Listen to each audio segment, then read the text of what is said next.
Hey everybody, it's Mr. White here with some notes for you about the market economy. So get out your notebook and follow along. So to start this lesson off, you guys know I love trivia. I want to start with this sort of a very strange trivia question, but trust me, it'll make sense later.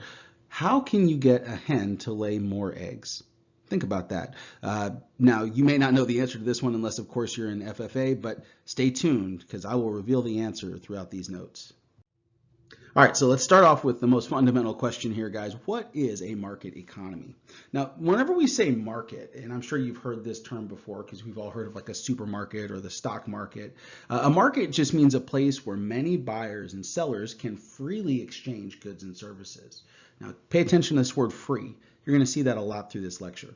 Now, some other terms for a free market economy or a market economy is like free enterprise, or capitalism.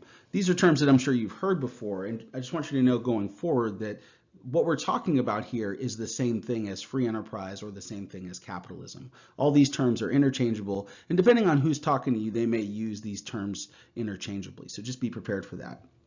Now, markets lead to something called specialization. Specialization is a big deal. Specialization means that we can focus on performing only one task well, something that we like to do. So in other words, if you like working on cars, you don't have to know how to grow food. You can just focus on working on cars and you're still going to be able to have food, right? Because there's a market for food. We call it the supermarket, right? You can take the money you get from specializing in working on cars, and then you can go to the supermarket and buy any of the things you need that are produced by other people, right? There's somebody out there who really likes raising corn, and that lady or guy who raised the corn, they specialized in that so that you could go and spend your money from your auto mechanic job to buy the corn. So people don't need to be self-sufficient. In other words, in a market economy, everybody does what they do best and they sell something, whether it's their own labor or the product of their labor, in order to get money to buy everything else that they need. Now, for this to work, you got to have lots of sellers and lots of buyers, and you got to let them freely negotiate the price of goods and services. Now, this, of course, leads to competition among sellers who are motivated by profit. Now, profit may sound really nasty and dirty, but it's actually really amazing. People are out trying to make themselves better off, but what's crazy about competition is that it actually makes all of us better off. We're going to talk about that a little bit more later. And if we were going to just take all this and kind of lump it together, we can just define the market economy as an economy where many buyers and sellers are free to negotiate the price of goods and services. So once again, like I said, you'll just kind of notice this word free popping up a lot here because that's really one of the key elements of a market economy is the freedom of negotiation that allows supply and demand and price and quantity to fluctuate. Now, let's talk about the producer's role. Producers in a free market play a big role in deciding what is produced. You may remember those three basic economic questions of what to produce, how to produce it, and who gets it. Well, producers are free to decide what to produce based on consumer demand. In other words, if people want to buy something, they signal to producers that they want to buy it through demanding it, and then the producers make that thing. Okay? Now, once producers decide on what they want to produce, they're also free to decide the best way to produce it. So they get to decide how to produce it. It's usually based on the idea of profit maximization. Like we said, businesses are motivated by profit. Profit just means your total revenue minus your total cost in production. In other words, the total amount of money you take in minus the total amount of money that it costs to run your business, like the total amount that it costs to pay your workers and buy all the materials and pay the rent for your building and so forth. Now, businesses are going to try to operate efficiently because the more efficient your business is, the more profit it brings in. Now, the last thing is that producers are once again free to decide how much to charge for the things they produce. But of course, this is really based on the market structure that that particular business is in. In other words, there are some types of products that due to the market that they're bought and sold in, the producers don't have very much control over how much they charge. We would call that perfect competition. Whereas there are other types of market structures where the producers have a lot of control over how much they charge. Think like a monopoly structure where there's just one seller and there's no competition. Now, Consumers also play a big role in a market because we said that demand determines what is produced. So consumers not only determine what is produced, but they also help determine how it's produced. Businesses that want to produce a lot of something have to find efficient ways to produce that to meet consumer demand. Now, when I said that consumers signal to businesses what they want to buy, sometimes in economics we call that the dollar vote. In other words, when there's a product that a lot of people are purchasing, right, they're spending their dollars, it's almost like they're voting for that product. Think like American Idol or something. So if millions of people go out and buy iPhones, that's a signal to Apple that they need to make more iPhones. And so that determines what is produced, and it also determines how it's produced. Because if iPhones were not in high demand, perhaps they could be made by hand at some facility in the United States. But since there are millions of people all over the world who want iPhones, that helps explain why iPhones have to be mass produced in these big factories overseas. Now, consumer demand also determines the market price of goods and services, but once again, that comes down to the market structure. There are some types of markets where consumers have a lot of influence over the price of a product, and there are other types of markets where they don't have much. Don't worry about market structure right now. You might be like, well, what is market structure? Don't worry about it yet. We'll talk about it later, I promise. Okay, last up, we got the government's role. Now, in a market economy, the government is supposed to have very little involvement in the interaction between producers and consumers. In other words, laissez-faire, right? Government should keep their hands off. But in reality, we know the government still does have an influence over the economy. The main ways the government intervenes is by using laws to promote fair competition and restrict harmful business practices. Think like how in most cases monopolies today are illegal. Now, it doesn't mean they're illegal in every case. Once again, we'll talk more about that later. But for now, we know that most of the time having no competition is not allowed. Now, government also gets involved by taxing producers and consumers. Everybody in here has to pay tax in one way or another, whether it's like sales tax or an income tax if you work, or even when you get older later and you buy property, there's property taxes. And if you start a business, oh my gosh, they pay a ton of taxes. So producers and consumers are taxed. That's another way the government gets involved. And last of all, the government can provide subsidies to businesses and welfare to consumers. Now, you may never have heard of this idea of a subsidy before, but the term subsidy just simply means money that the government gives to producers, not because they're buying something from the producers, but just as a way to help them out. Similar to how when we talk about welfare, we're saying money or some kind of a benefit that the government gives to a household, not because the household is doing any kind of work for the government, but just as a way to help people out. Now, all of this came to us from an economic philosopher named Adam Smith, and you may remember hearing about him from previous lectures.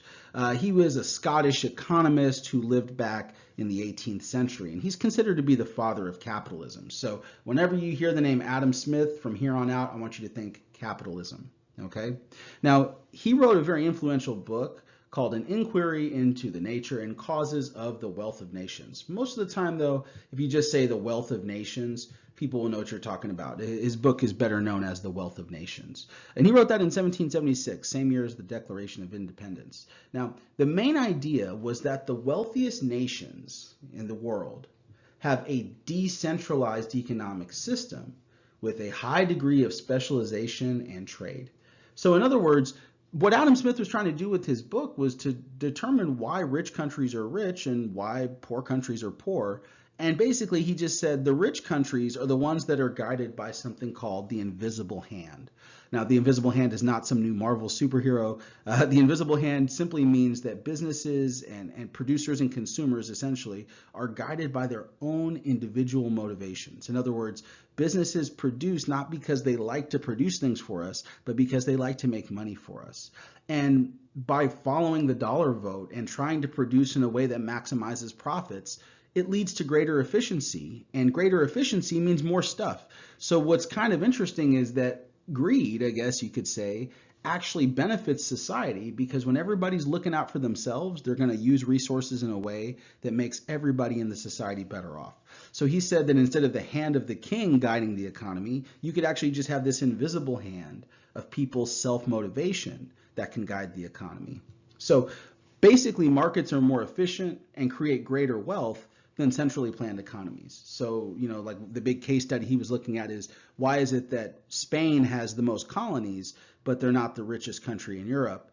Well, Adam Smith said the reason why England at the time was richer than Spain was because in Spain, the government tried to control too much of the economy, whereas in England, they had a very decentralized economy where people were allowed to kind of do their own thing. And Smith argued that's why England was richer.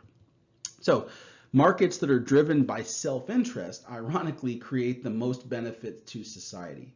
So like I said, I guess if you wanted to sum that up, you could just say that by being greedy, we actually make everybody better off.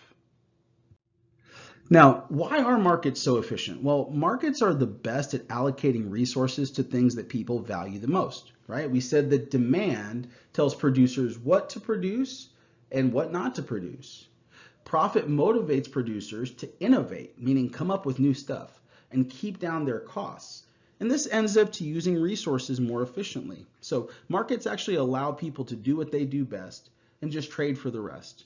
By doing that, we actually create greater output, not just for our country, but if we're talking about with international trade, we create more output for the whole world. And one of the most important mechanisms that allows this to work is something called price signals. Okay. Now, to understand price signals, we're going to take a look at sort of a little simple example, a little funny example.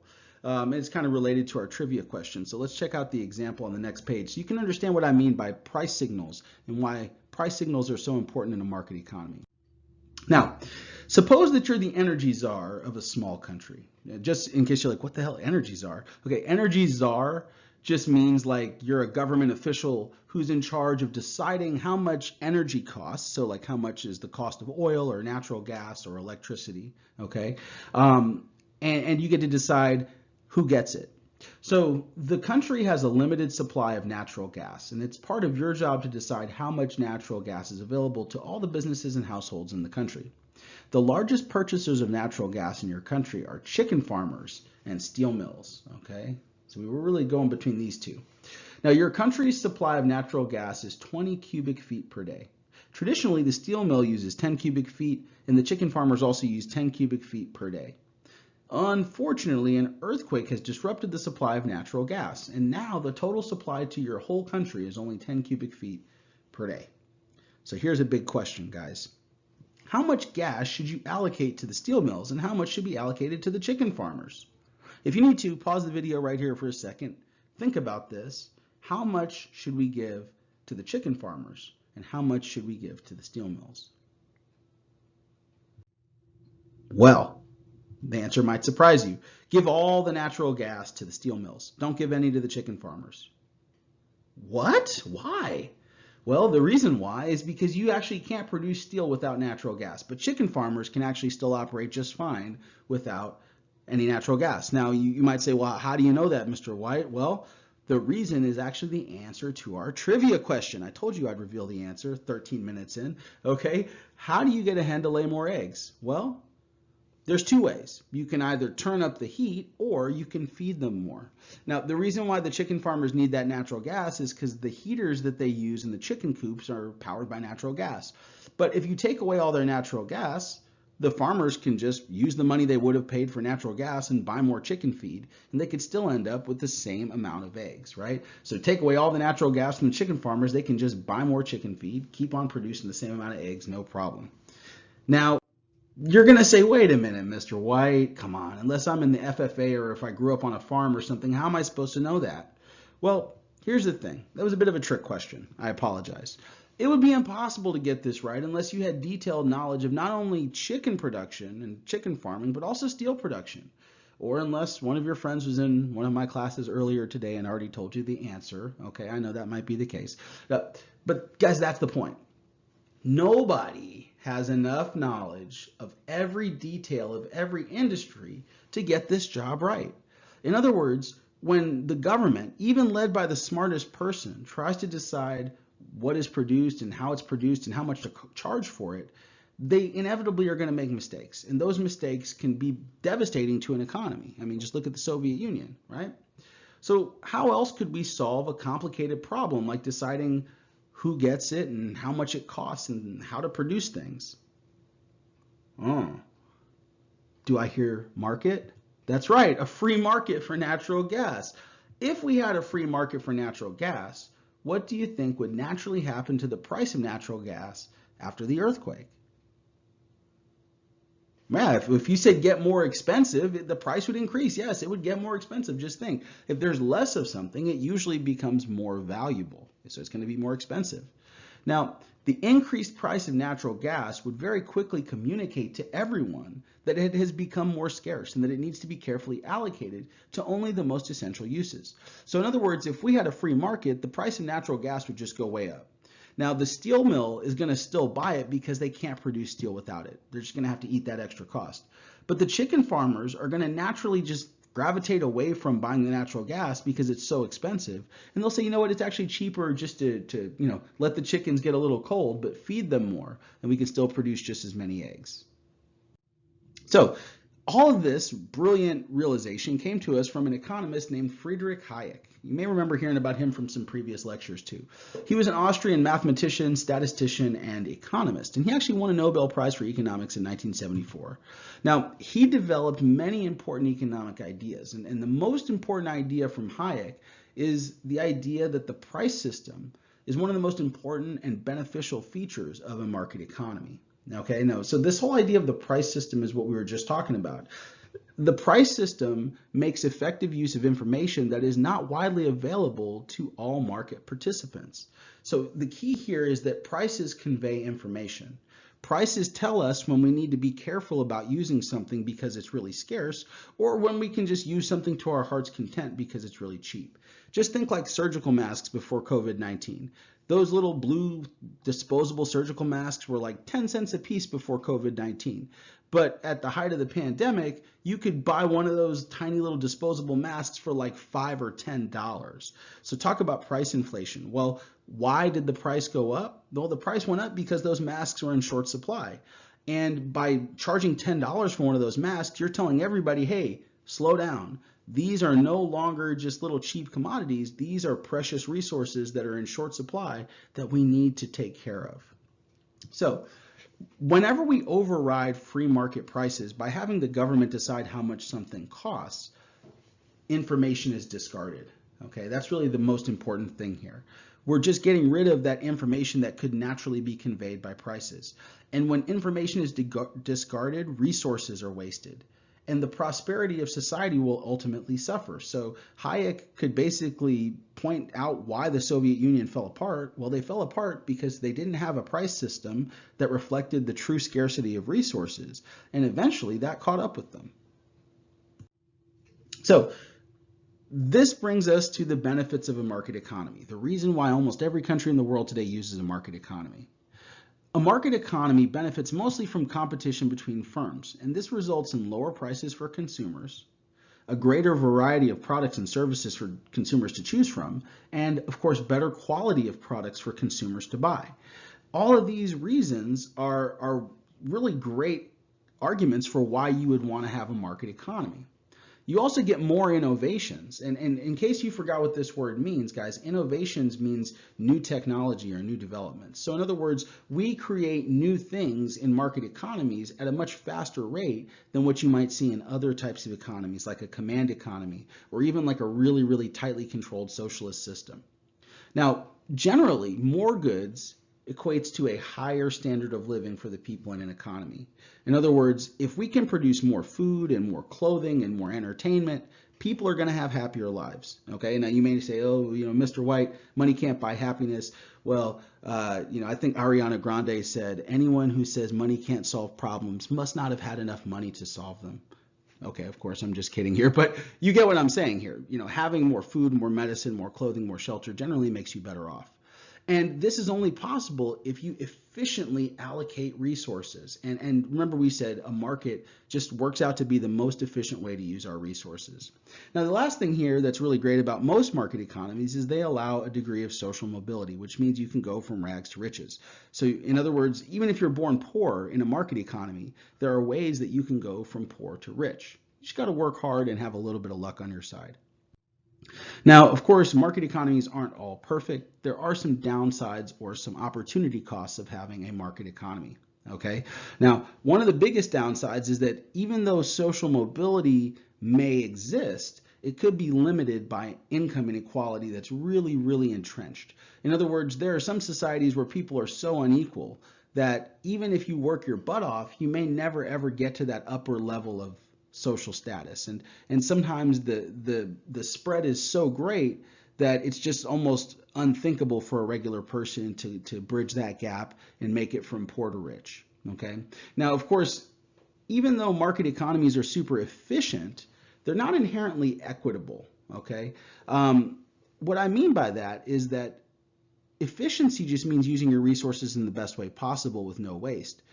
Equitable use of resources means that everybody has equal benefit from the resources. So in a market economy, not everybody gets equal benefit from the resources of society. In other words, there are some people who get more benefit than others. And there's just not really a good way to fix that in a market system without a lot of government intervention. Now, the other thing that can happen and has happened a lot is corporate consolidation. That's just the idea that big businesses merge together and become bigger.